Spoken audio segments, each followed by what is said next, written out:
Welcome to another in our series of Kehillat Israel podcasts. This is a recording of Rabbi Amy Bernstein's weekly Friday morning Torah study.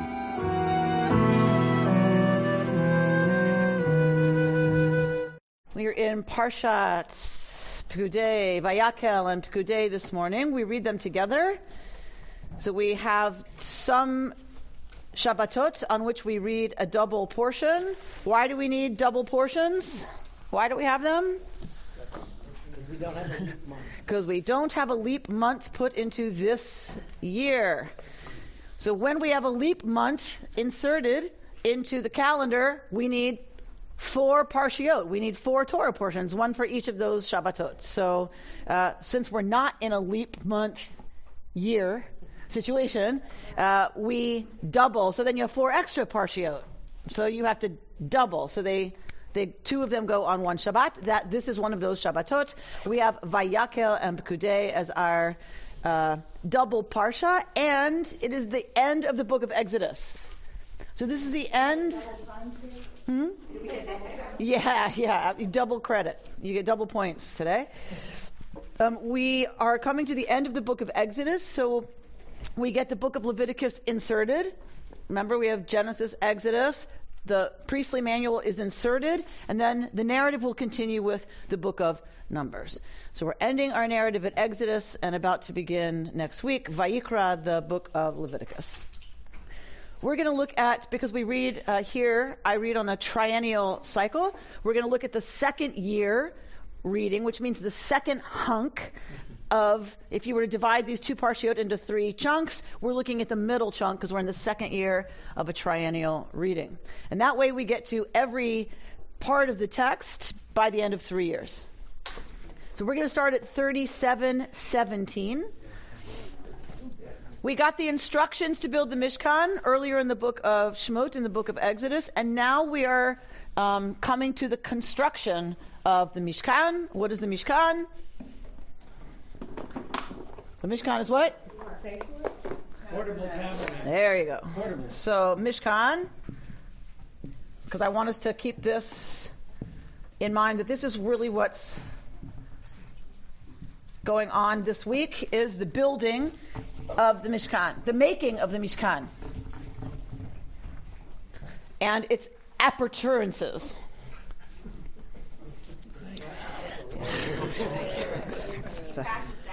Just saying. A few times.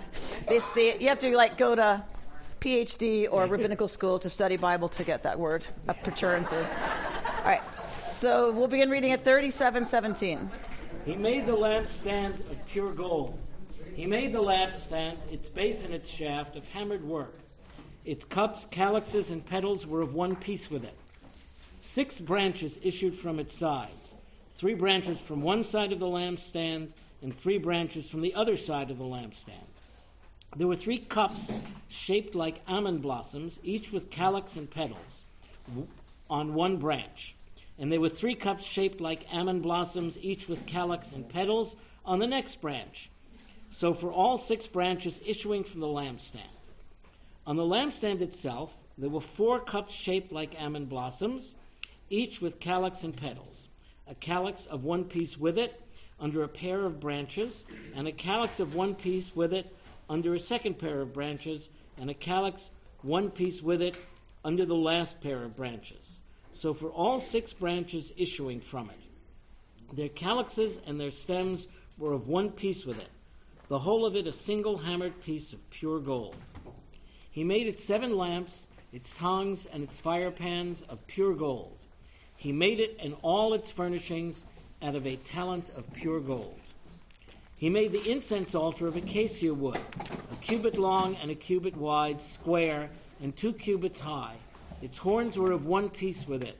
He overlaid it with pure gold, its top, its sides round about, and its horns. And he made a gold molding for it round about. He made 2 gold rings for it under its molding on its 2 walls, on opposite sides, as holders for the poles with which to carry it. He made the poles of acacia wood and overlaid them with gold. He prepared the sacred anointing oil and the pure aromatic incense expertly blended. Okay. I know, the Mishkan, who knew? The Mishkan was so popular. Everyone turning out for the reading of the instructions that were followed, right? Are the instructions laid out separately?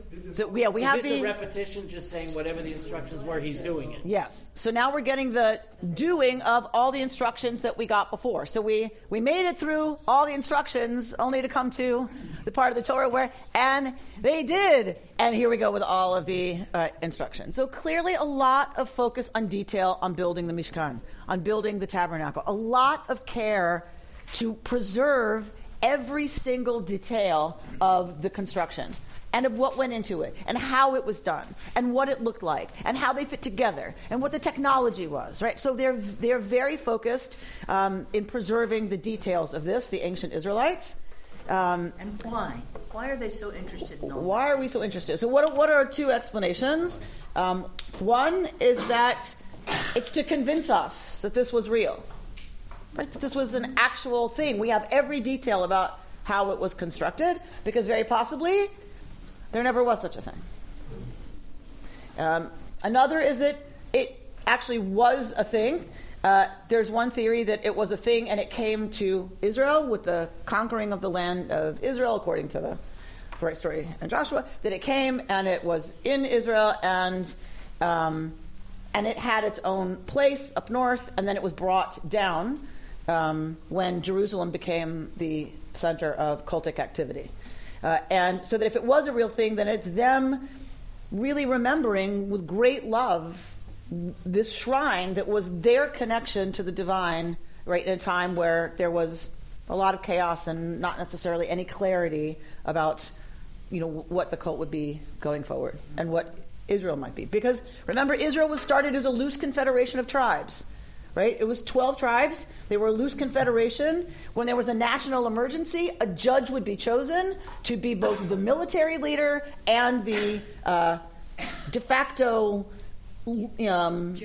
judge and the leader of the people. So before Israel becomes the nation state that we imagine when we look at ancient Israel, it is this loose confederation of tribes. And so it's a lot of uncertainty. There's a lot of different relationships and a lot of different tensions between all of those groups. And maybe, too, because of the great trouble and the movement and the looseness of the confederation, just in case something more should happen, because it had been happening for so long, they have directions should they need to do it again. Interesting. So what if we're not in the land and have to be dealing with the Mishkan again, God forbid? Right. And what's interesting is, of course, it did happen. Yeah. Right. How long did Israel last as a nation? How long? 50 years. 75 years. A little less than 100 years. That's it. Not much. So they did get dispersed. Right after this, they were dispersed. After the writing of Torah, after the writing of these sacred scriptures, remembering their time of dispersal, it happens again. But what's interesting is they don't turn to a Mishkan. Right? When they are dispersed, when the north is destroyed, they are carried off. And there is no recoalescing to build another Mishkan and have that be the way they related to God when they're no longer in the land of Israel. They were gone. And when the south is destroyed, the temple is destroyed. So this whole mode of having these be the central rituals, the entire ancient Israelite cult is obliterated. There is no return to the Mishkan. Now look, they could have. In Babylonia, they could have said, okay, you know what? We have some instructions, right, for something, right? We can get a parking lot somewhere in Persia, and we can set this up, right? And we can have our portable Mishkan. We don't need the temple. But clearly within the Israelite imagination, it was too late. There was a realization they didn't do it for them. So the other thing that was happening was Judaism, but there was no Judaism. Israelite religion was already being reconstructed. By whom? The rabbis in Babylonia. The early proto-rabbis, right, are already developing a relationship to these texts and to the divine and to ritual that is post-sacrifice, post-lighting the menorah. I was just wondering, it sort of odd that the whole portion begins with observing the Shabbat, and like how does that relate? And as you're talking about the giving up of the Mishkan building, maybe the Shabbat would be a more permanent activity. Nice. So Shabbat begins this portion. The portion that begins the doing of the Mishkan starts with, and you will not do any work. You will not do any tinkering or tampering or doing any kind of messing with the world as it is. You will take one day to appreciate the world as it is. My words, not the Torah's words, right? So, my interpretation. But, so it's very interesting that this whole business of busy, make, starts with, don't do anything. Right? And when you look traditionally at melacha, what is melacha? What defines work? Creating? So, the rabbis are more clever than that. So, I'm sure. So, right? So what makes the categories of things you're not allowed to do on Shabbat? The rabbis say, well, we know it must have something to do with where the commandment of Shabbat is put. And where's the commandment of Shabbat put? The Ten Commandments. Right before, I'm getting too excited, right before the melacha, right before the work of the tabernacle. Therefore, anything that would have been done as part of the melacha of making the Mishkan, that is what is forbidden on Shabbat. So when you start talking about tearing toilet paper, oh my God, that's so silly. Okay, but for the rabbis, they have to look at every single one of the categories of work done as part of the Mishkan. And if it's there, it's defined as melacha. And on Shabbat, we're not allowed to do any melacha. So that must mean there's a direct correlation. Did they come with 39? Is it 39? 41? Or 41, something like that. Things you can't do? Categories of things you can't do. So actions, right, or ways of being in the world. Now, what does melacha mean before the rabbis? Oh my God. What does it mean before the rabbis? Like, what does it mean if we're self-referencing only to Torah, only to biblical texts? So it seems to be a refraining from creating, because God created for 6 days, and then Shabbated, right? God Shabbated. It's a verb. It's a positive action. God Shabbated. And Yinafashed. So, right? So Yinafashed. What is Yinafash? The two things God did on Shabbat. So, refresh. That's interesting. Comes from nefesh. What is nefesh? Okay, we say soul because we are influenced by the rabbis. The self-referencing of Torah, what is nefesh? Breath is ruach. Self. There's no distinction between spirit and body in the Bible. None. That is rabbinic. That is later. Nefesh is self, oneself. That means body, spirit, energy, all of it. So oneself. So, okay, vayinafash. To re-self oneself. So, I translate vayinafash to re-selfify. Right? That is the most accurate translation I can come up with. So if people tell you refresh,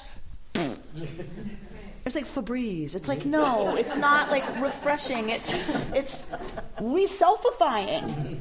What do we do? What action do we take on Shabbat? That's what we're supposed to be doing. We're not just ceasing and desisting. Shabbat is a positive verb. We are Shabbating and yinafashing. So we are actively not working, and we are actively re-selfifying. That's the point of Shabbat. So then Shabbat has to be filled with things that accomplish this. Right? It's not just don't work, don't drive, don't spend money. That's how we have inherited the rabbinic legacy of no melacha. All the things that are forbidden. But they're forbidden so that you are busy, not with that, but with re-selfifying. Praying, reading, communicating with family. Whatever it is that re-selfifies us is what we are supposed to be doing on Shabbat. Of course, the rabbis have a whole slew of things that means for them, but women are exempt from most of them, because women are exempt from all laws having to do with time. Any law having to do with time, women are exempt. Why? Because somebody's got to eat. They need to eat. Children come first. And taking care of Take care of the kids. everybody eating, and doing all that stuff, and diaper changes and naps, that is more important for the rabbis, for women to be about, than needing to worry about, I got to be at shul because I have to get to the morning service.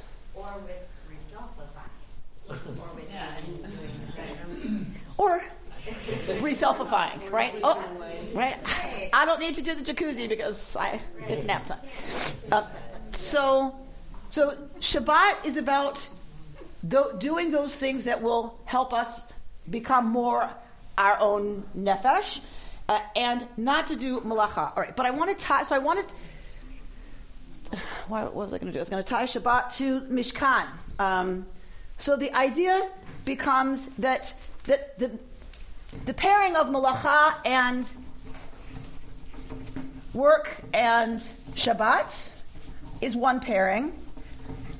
Question. This week that Question about Malach. yeah, malacha, work. Malacha. But doesn't that also mean kings? Melech? No, Melech is not kings? it's like this and this. Okay. They sound the same, but they are Mean different. in fact from different roots. The etymology is different. Okay. But good listening, George. All right. So Shabbat and Malacha. So Shabbat and I'm going to go beyond Malacha to say Shabbat and the making of the Mishkan.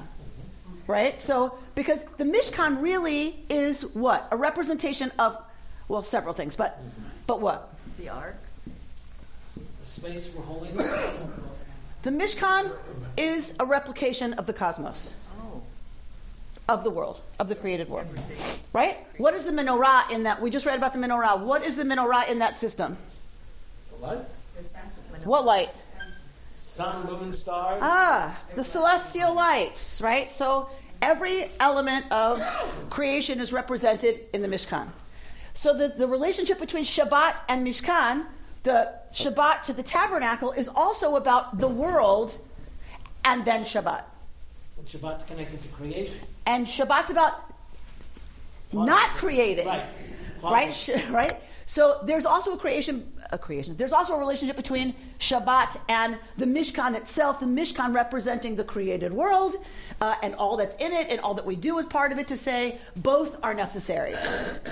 Right? So that's another pairing. But I want to look at a pairing from last week, and we started with the menorah. So I want to look at Mishkan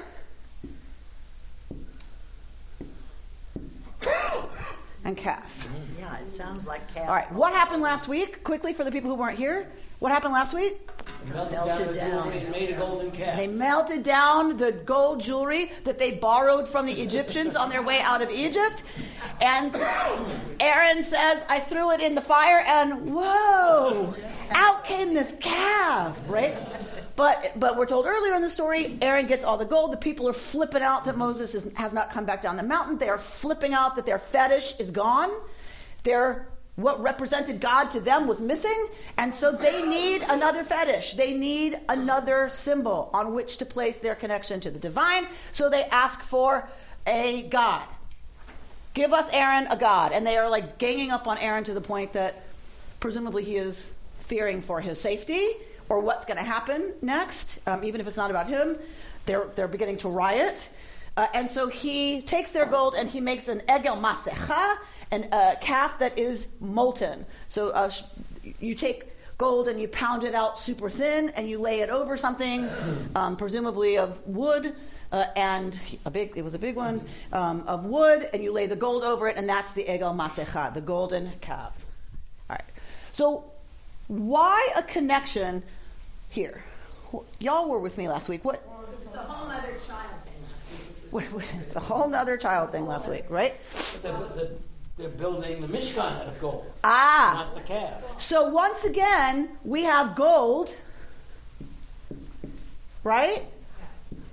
We have gold that is going to be put in what? Something holy. Put in fire. So we have gold and fire in both circumstances. You take the precious and you melt it down. You take something and you put it in the fire and it becomes now not itself. It's reselfifying. It's reselfifying in a whole different way, right? So it is no longer what it was. So, but there's two directions that can go. You take something and you melt it down from what it was. It's not what it was anymore. It's now this molten, flowy, hot, liquidy stuff. There is two ways to go with that. One is towards the calf, and one is towards the making of the Mishkan. What makes the difference? Attention. Intention and attention. Because what do we talk about the calf being, really? The calf is the symbol of when we panic, when we lose it, we go for what's familiar. We go for what's comforting. We go for what we know. We go for Thin Mints. We go for shopping. We go for wine. We go for television. We go for sex or for sleep. We go to what's familiar without thinking, without paying attention, and without any intention. So the difference, this process is the same. I don't think we can ignore that. I don't think we can ignore that the Mishkan comes directly after the calf. Immediately after the calf comes, okay, take your gold jewelry, throw it in a fire again. Right? That is not an accident. Because the message is, if you're going to do that, right, when you get this molten liquid gorgeousness, if you pay attention and you have the proper intention, then we make a place for the holy to dwell. Also, it's the people that make the Mishkan, and the calf just popped out. One could argue, as Aaron does, it just popped out. Right. So what makes the difference between it being a good thing and a grabby, just let me not feel this panic and loneliness and emptiness and doubt, is attention and intention, which goes to your question, why all the details repeated again and again? Now answer that question. Why are the details repeated all over again? To separate intention and attention. You're reminded again. It's telling We're you. stiff-necked people. Yeah, we're stiff-necked people for sure. And you can take gold and you can melt it down, but look what you can do. You can Right, but why all the attention to detail? Does it really happen? Well, because it's After I've said this. It is It's attention. hard to do the Mishkan. It's easy to make a cat. It's short-term, gratification to make a cat. But if you're gonna make a Mishkan, It's a lot more you work. gotta sit down. You have to pay attention to the details. And it's going to be yours because the calf is somebody else's religion. Very nice, Mehmet. Very nice. So the calf is not yours, Israel. You're familiar with it, but it ain't yours. It was theirs.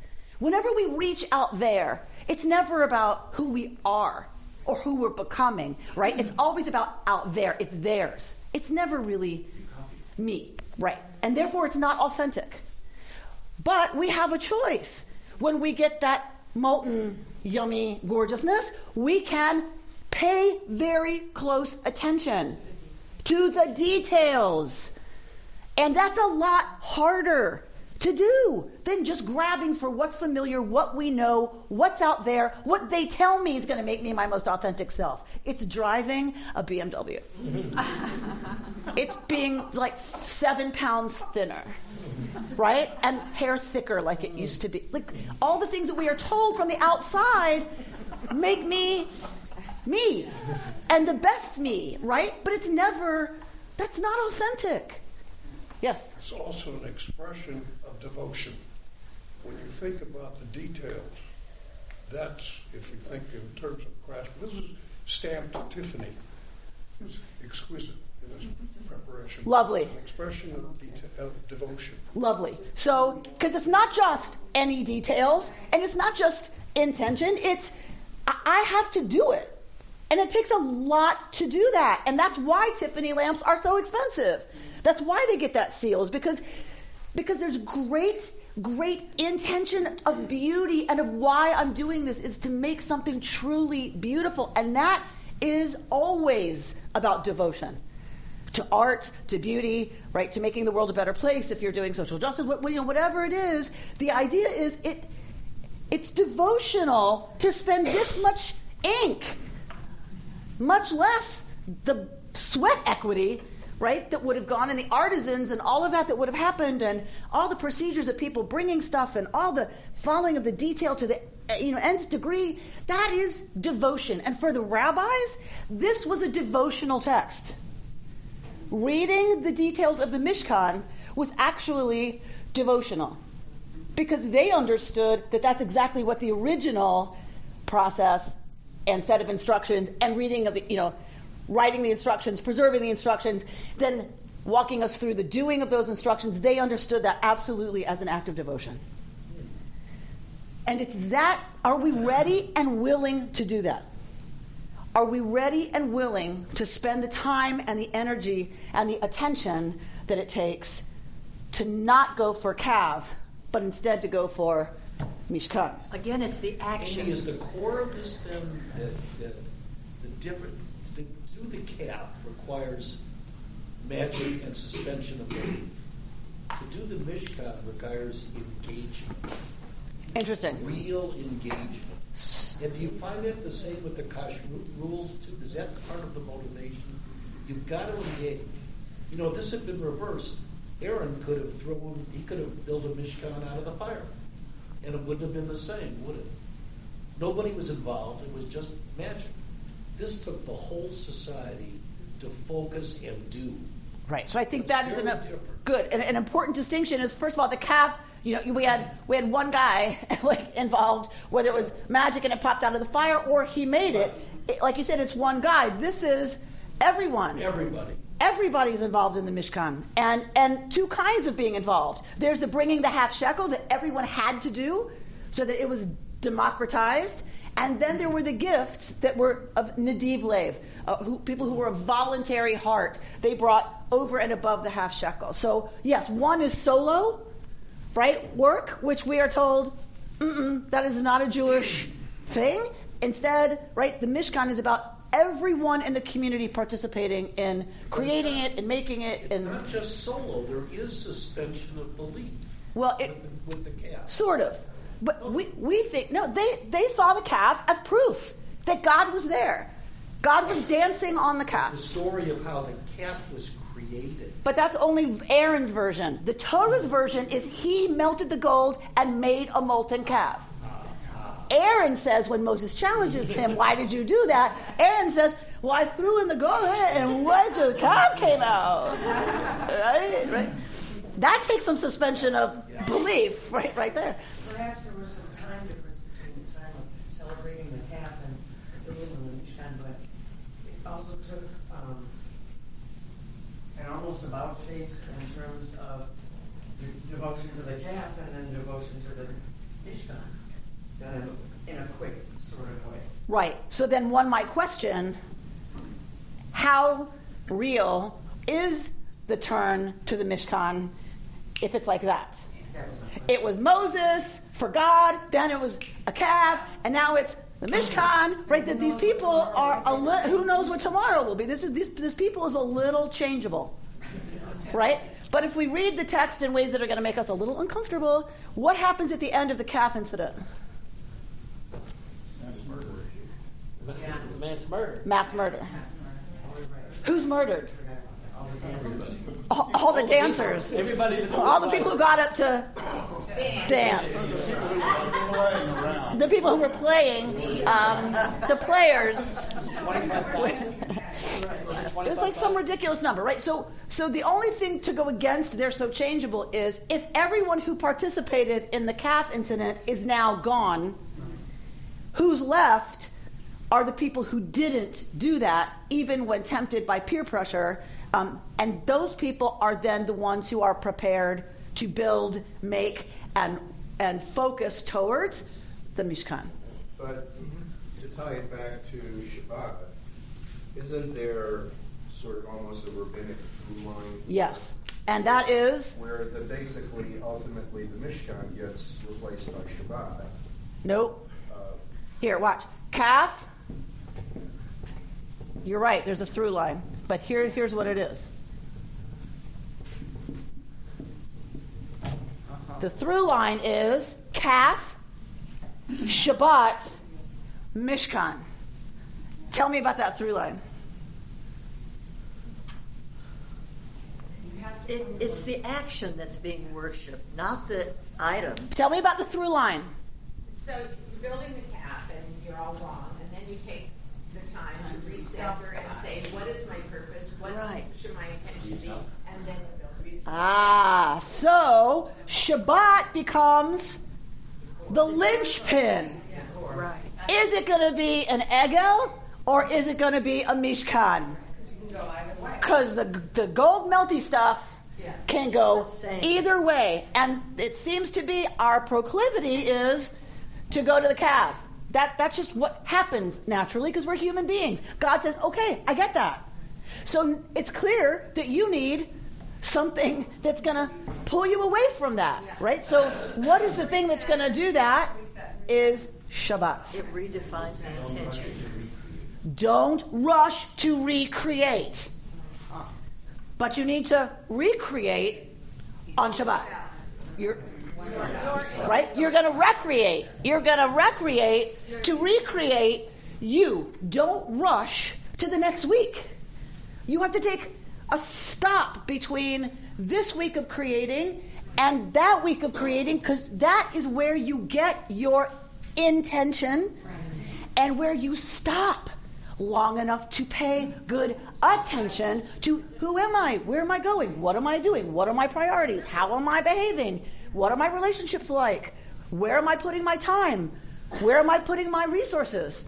Right? Is that the alignment I want? Is that the ratio I want in my life of activity to contemplation? Right? Am I spending enough time with friends or am I too busy for friends? Ask people how they are these days. Just say, how are you? And note how many times people say, I'm so busy. Right? So I haven't yet found out the perfect line as a response, but I won't say, oh, that's so right? Because we're in control of some of that. Right? I'm so busy. Really? So what else are you? Like what okay, yeah, we're busy. But we lift that up as kind of somehow a badge of honor, right? That I'm so busy that I'm somebody, right? Or something, right? And that's what Shabbat is all about, saying, no, you're not busy, you're Amy. But we forget that, right? And Shabbat is the difference between having the situation with the calf or having the sacred experience of entering the Mishkan, of focusing as a community on what is sacred to us, on what's at the sacred center of us, and what we want to be at the center, what we want to be facing, right? If we as a country, if we as a nation did some kind of decent Shabbat practice as a nation, do you think we might start addressing gun violence? Might we?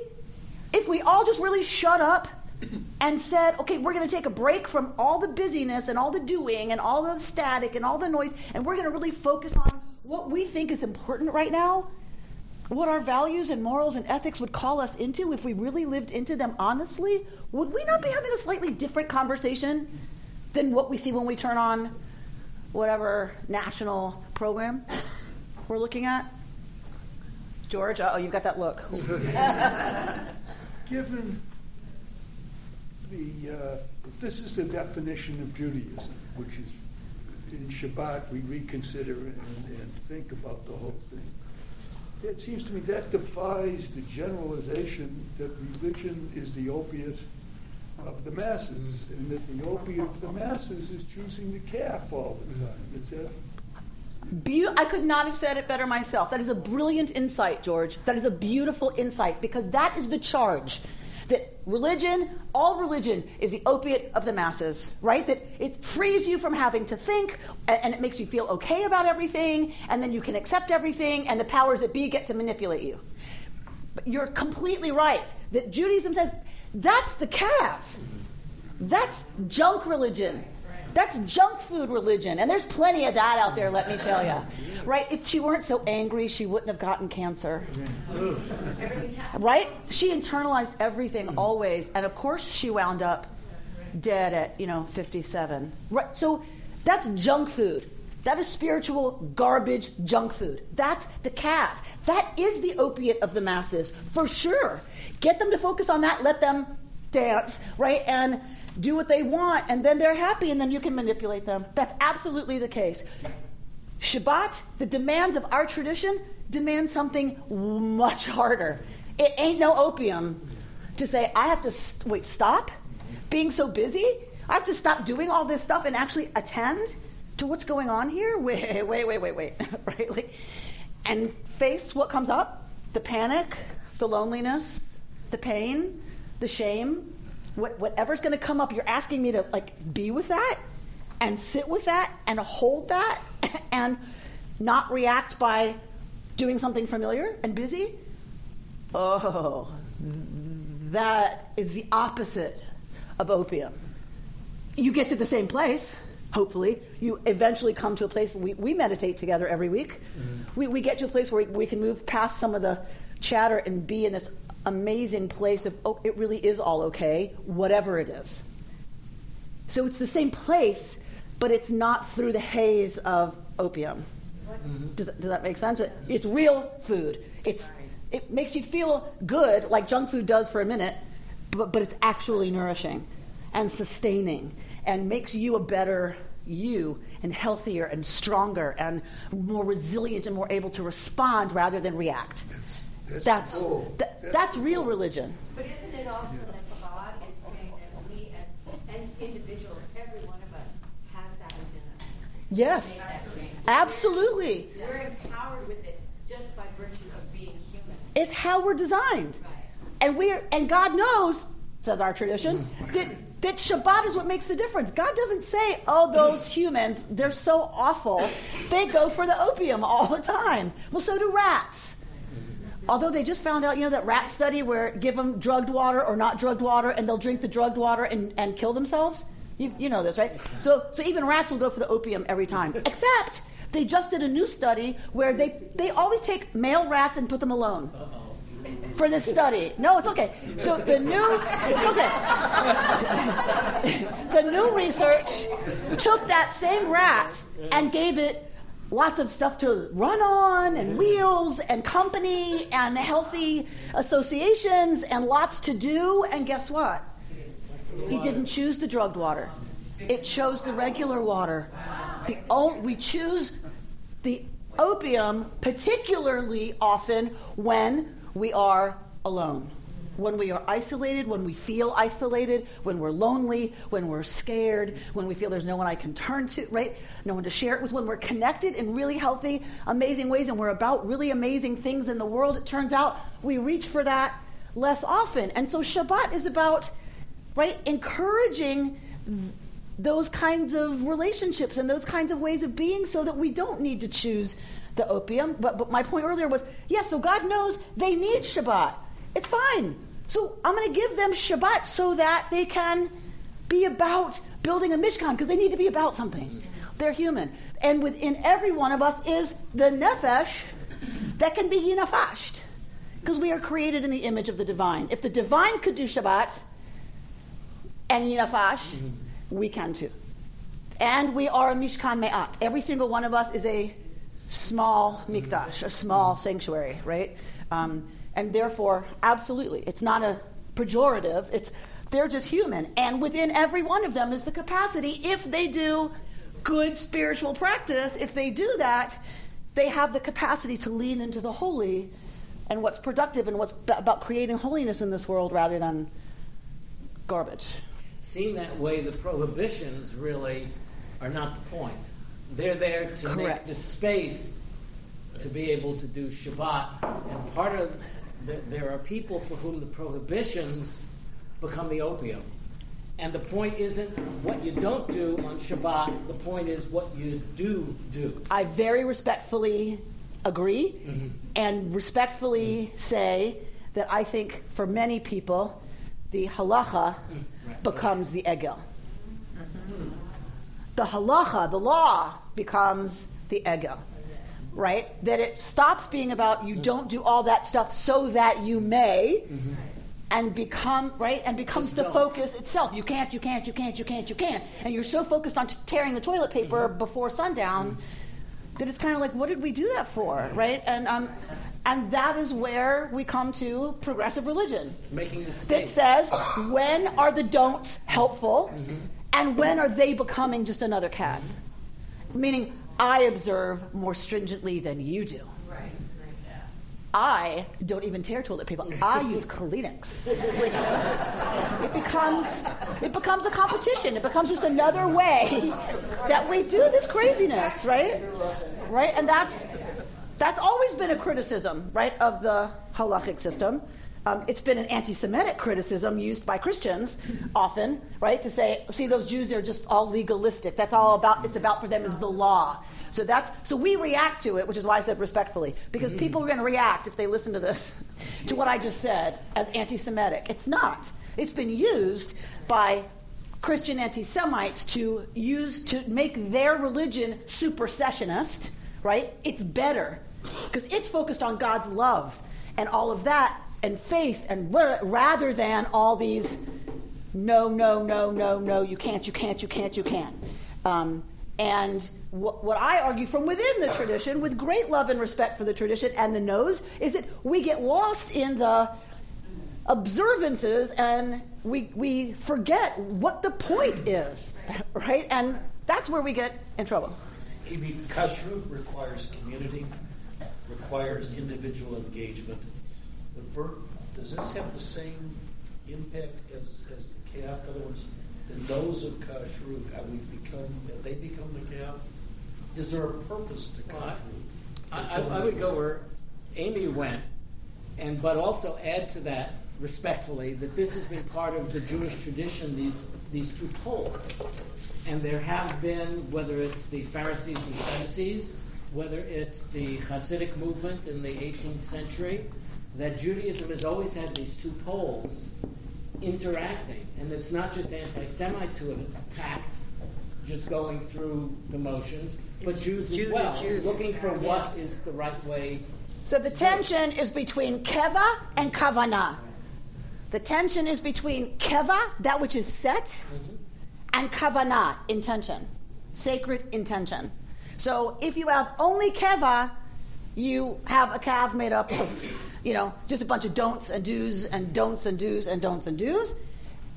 And if you have only kavanah, if you have only intention, then it's like, this morning for Shachrit, I'm going to dance the Shema. The words aren't important today, right? Then it becomes, again, worshiping, right, my own proclivity for what I feel like in this moment, what my spiritual intention is in this moment. You have to have a balance of discipline and intention, right? The kind of free-flowing spiritual yumminess and the rigor of the Mishkan, the rigor of spiritual practice. And any spiritual practitioner knows this. There has to be the spontaneity of the moment now and what I feel now and what I'm experiencing now, of course, but your butt has to be on the cushion or on the yoga mat. It has to be on the cushion for that to happen. That's discipline. Because there's days you don't feel like it. There's days you don't feel like coming here. But you come anyway, right? Because if I go, hopefully, if she's awake and everything's fine, then something will happen that helps inform, right, our journey as a community. And you have to do the work. You have to do the work. Is that what kashrut? Okay, so we keep coming to kashrut. Kashrut has nothing to do with this other than it's a spiritual discipline. That's all it has to do with is a spiritual discipline. For them, it was a very complicated taxonomy of what was okay and what was not okay vis-a-vis our interaction with it by consumption. And they had a very, very complicated way of categorizing animals. And some were okay and some were not. There's lots of philosophy about why some things were okay and some things were not okay. In general, we can't know. But for ancient Israelites, it was very important to divide the world into categories. There's a theory that if it needs to either live in the water or live on the land. Otherwise, it's an in-between thing that's, forget it, we're not eating that. So crocodiles, lobster, like a lot of things that can live in the water but can also crawl up and live on land, that crosses a boundary that flipped them out. That it was taboo. They were like, can't do that. Right? So men dressed in women's clothing is another one. That crosses a boundary that, we tend to see it as a like ignorant, well, I don't know. But there are boundaries, and creation, remember how creation happens. Do we remember? Creation happens by separation. I love this. So creation happens by separation, division. And those separations and divisions being kept in place is what keeps the cosmos from collapsing. So if that's your cosmology, you're not gonna do anything that crosses those separations, right? They have to stay in place, or the waters above and the waters below. What's going to happen? Kaboom, and you get the flood, right? We know this. We know our cosmology. We know our ancient Near Eastern cosmology. So kashrut is a lot about maintaining those distinctions and distinguishing Israel from other peoples. Right. Probably the neighbors had a roasted pig festival where they danced. And so the Israelites are forbidden to eat swine at all, because we're not given a reason otherwise, right? So you can't eat swine. Yeah, it's okay? not about elevated at all. It's probably about they do that, you don't. No. You are Israelite, you can't eat pig at all. Not just not at that festival, ever. Because if you can't eat it ever, you're not going to be able to go to that festival. But the Jews are not the only people to have food taboo. Absolutely not. I mean, for example, in the United States, can people eat horse meat? Can people eat dogs? Can people eat cats? There are other places in the world where people do. I think that part of the point is whether there is intentionality to it, whether what you eat matters or not, whether you think about what you eat.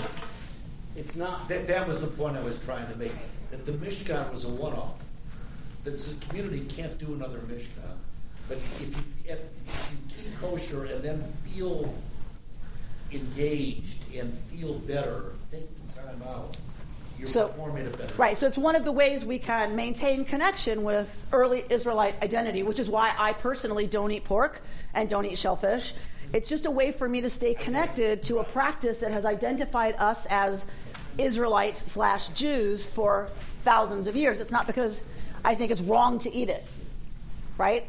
That gets into this business, right? You don't need to feel elevated by that at all. I just feel like for me, it's a positive spiritual discipline. All right, I want to look at this piece because I think it's lovely about, which I'd never heard before, about the menorah.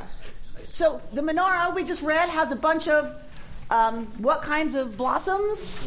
Almond blossom. All right. So the menorah, the priest had to walk up a ramp to light the menorah. So it's big. It's big and it's gold and it's got some big old calyxes on it. How do you say the plural of that? Calyxim. It's a big calyxim on it, and so it's kind of like, okay, what's that about? Like I've known this text my whole life, what the menorah looked like, and I'm kind of like, okay, it's lovely. It's a beautiful thing. It's light. It's the light in the creation. Blah blah blah. It's light in the darkness. Every tradition has that. I mean, I get it, but I've never heard this interpretation before. This is by Rachel Adler. So she says, no. Let's drop down to not just a lamp. That last paragraph at the bottom of the page. Clearly, the menorah embodies some kind of metaphor. But metaphor has rules, just like tennis or Scrabble. One rule is that there has to be some link between the tenor, the topic under discussion, and the vehicle, the concrete object to which it is being compared.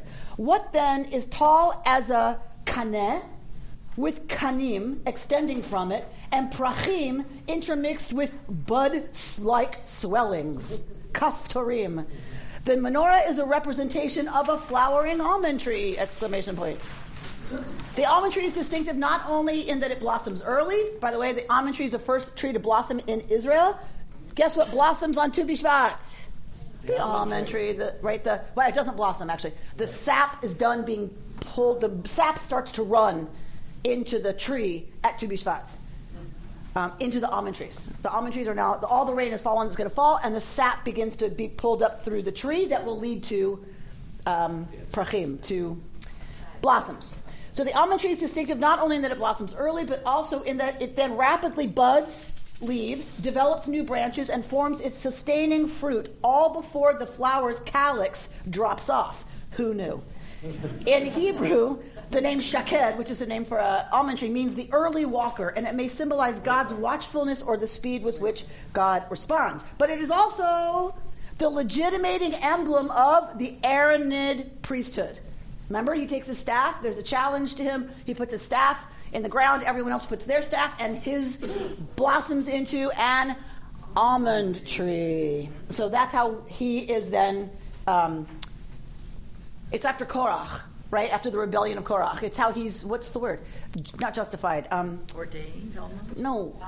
It's how he's proven right. Justified? Okay, justified. Validated. Thank you. As the leader. All right. So trees as well as light are associated with consciousness for Jews, right? But there's also, she says, go down to the next paragraph, but the menorah is yet a different sort of tree because its branches are crowned with bowls filled with oil that are lit regularly by the priest. Who ever heard of a tree perpetually on fire? Hello? Ding, ding, ding, ding. Right? Oh my gosh. I never made that connection. That this is the sneh. This is the burning bush. So what Rachel Adler's arguing is the Mishkan is not just the Mishkan. That's already a big deal. But the Mishkan becomes, what does the Mishkan become? All the rituals here, where do they go after the Mishkan? Where do we see them? In the temple. These are the temple rituals. The menorah's in the temple. This menorah's in the temple, right? They may have never been a Mishkan, right? All the stuff we're getting here happened in the temple. Where's the temple? Jerusalem. Where in Jerusalem? Temple Mount. The Temple Mount. So Rachel Adler's arguing that this is not just the Mishkan, and the rituals of that, that's big enough. The instructions for that happen at Sinai. Where did the sneh happen? Where did the burning bush happen? Sinai.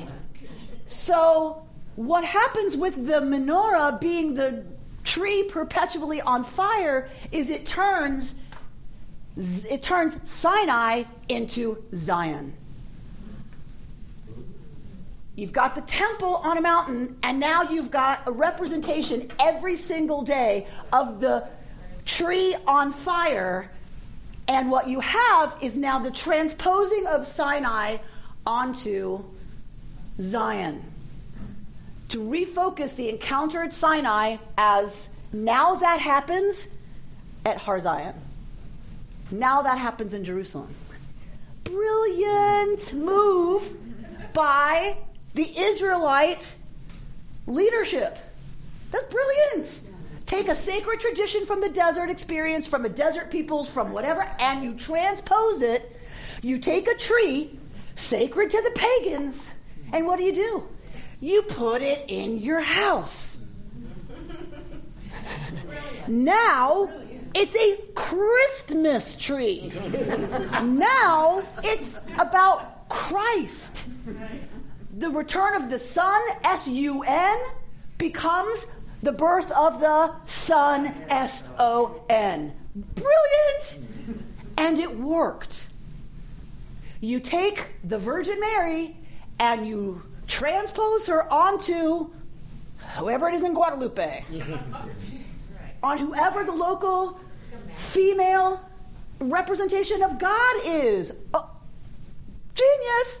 And that's what all religions do. They transpose, right? Stuff that has, we did it too. You take the fall holiday of crowning the king, and guess what? You put that on top of Rosh Hashanah, and you get a bunch of Malchut imagery, a bunch of king imagery. That didn't come out of nowhere, right? But that's what you do. You have to take those familiar symbols and you reconstruct them into a new religion. But I had never quite put together the Sinai Zion overlay if that be the that case, the menorah seems to represent. The burning bush was burning because God made it burn. God was in it. The menorah is burning because people are making it burn. So we are to It's a whole other recreate the experience, but now It's us. It's us. Now we have to do that. God got it started, right? But then we have to do the work. We have to show up every day to light that flippin' menorah, like every single day. And you have to clean the wicks every single day, right? And light it again. And by the way, it's not ner tamid, meaning eternal, right? It's ner tamid, meaning regular. You have to show up every day with clean wicks to light that flame anew. Every day. At least on Shabbat. We have to show up every day. All right, so